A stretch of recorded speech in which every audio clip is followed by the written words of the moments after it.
Seandainya saya punya usaha, katakanlah kos-kosan, tapi ternyata tanpa sepengetahuan saya di kos-kosan itu digunakan oleh beberapa orang untuk tempat maksiat. Apakah saya berdosa karena jadi menyediakan tempat untuk maksiat, dan apa yang saya harus lakukan? Ya, baik.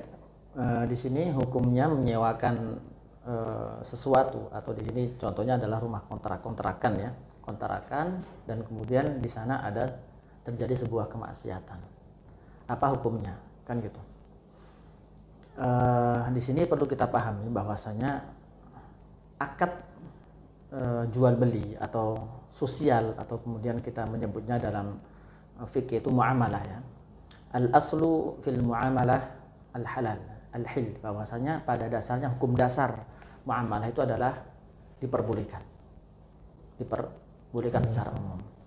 Contoh sederhana adalah di zaman Rasulullah Shallallahu Alaihi Wasallam, Rasulullah melakukan muamalah jual beli dengan orang Yahudi, ya, orang Nasrani, kemudian dengan orang-orang Quraisy yang mereka juga masih melakukan praktek riba, ya. Kemudian mereka juga masih menyembah patung, mereka juga melakukan jual beli dari homer, ya, babi, anjing, dan seterusnya, atau dengan bangkai dan seterusnya, yang memang itu menjadi satu. Ketika kaum muslim melakukan jual beli dengan mereka, dan itu halal, kan gitu. Itu pertama yang harus menjadi pedoman. Kemudian bagaimana hukum ketika misalkan kita menyewakan kontrakan misalkan, atau di sini ruko ya, atau menyewakan rumah, dan kemudian terjadi sebuah kemaksiatan di sana. Di sini perlu kita pahami ada beberapa hal yang kita bagi ya. Pertama, para ulama mengatakan bahwasanya salah satunya ketika misalkan ya, rumah itu disewakan ya, misalkan kepada orang jelas-jelas kafir ya. Jelas-jelas dia kafir. Kalau disewakan kepada orang kafir, pasti di rumah itu nanti ada menyembah berhala, ya kan? Pasti mereka tidak jauh dari minuman beralkohol, ya kan? Ataupun menyembah patung. Di sini ulama berbeda pendapat, ya. Ulama berbeda pendapat. Kalau disewakan kepada orang kafir, di situ terjadi kekufuran.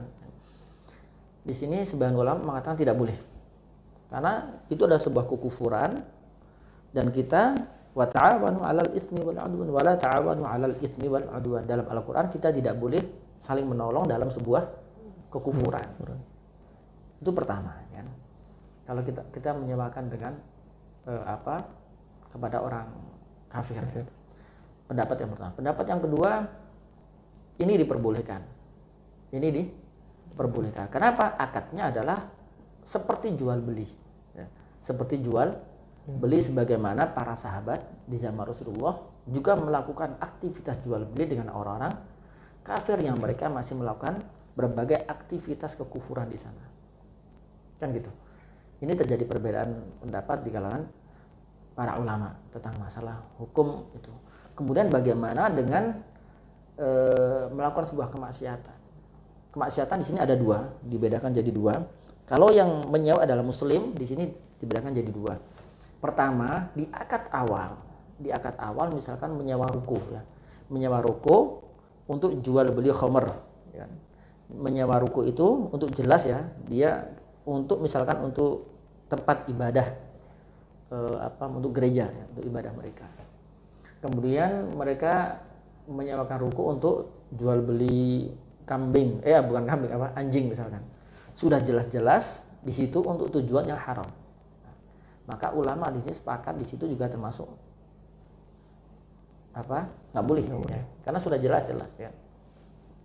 Tetapi kalau pada akad awalnya adalah sewanya memang untuk rumah ya, untuk tempat tinggal. Misalkan ya ada seseorang, saya punya rumah, orang menyewa dia tujuannya ya untuk tinggal rumah dia ya. Untuk rumah dia ditempati sebagaimana biasanya. Kemudian ya sudah selesai. Dan di dalam rumah itu ternyata orang ini misalkan banyak melakukan kemaksiatan di dalam rumah itu. Artinya akad ini adalah akad yang memang sah, ya kan? Karena apa? Uang yang kita terima itu dari hasil terjadi sebuah akad yang memang akad yang sah, kan gitu. Di situ tidak ada penipuan, Di situ kemudian juga saling ridho di dalamnya. Ketika menjadi disewakan kepada dia, itu menjadi hak dia, kan gitu. Bagaimana kemudian kalau tahu? Kalaupun tahu, misalkan Syekh bin Baz dalam fatwanya pernah ditanyakan hal serupa, beliau memberikan jawaban bahwasanya tetap tidak mengapa. Tidak mengapa. Walaupun alangkah lebih baik jika dia berani kemudian kemudian memutuskan itu ya, kemudian diberikan kepada orang yang jauh lebih soleh ya. Walaupun semua orang muslim, orang beriman pasti menginginkan muamalah dengan orang-orang soleh, tidak mungkin menginginkan muamalah dengan sebuah keburukan. Nah, apalagi di sini di awal tidak tahu ya, awalnya tidak tahu kemudian tahu ya, kemudian tidak tahu kemudian tahu, terjadi kemaksiatan ya. Kalau kemaksiatan itu artinya memang hanya individu ya, individu. Sebenarnya di sini di dalam rumah semua orang pernah melakukan maksiat, ya nggak? Tetapi kalau sebuah kemaksiatan, misalkan anak muda yang nyawa ya, di sana ternyata dibuat masuk buat minum bareng misalkan ya. Nah, di sini harus berani menyetop itu. Ya. Kenapa? Kita sekaligus itu amal ma'ruf nahi munkar.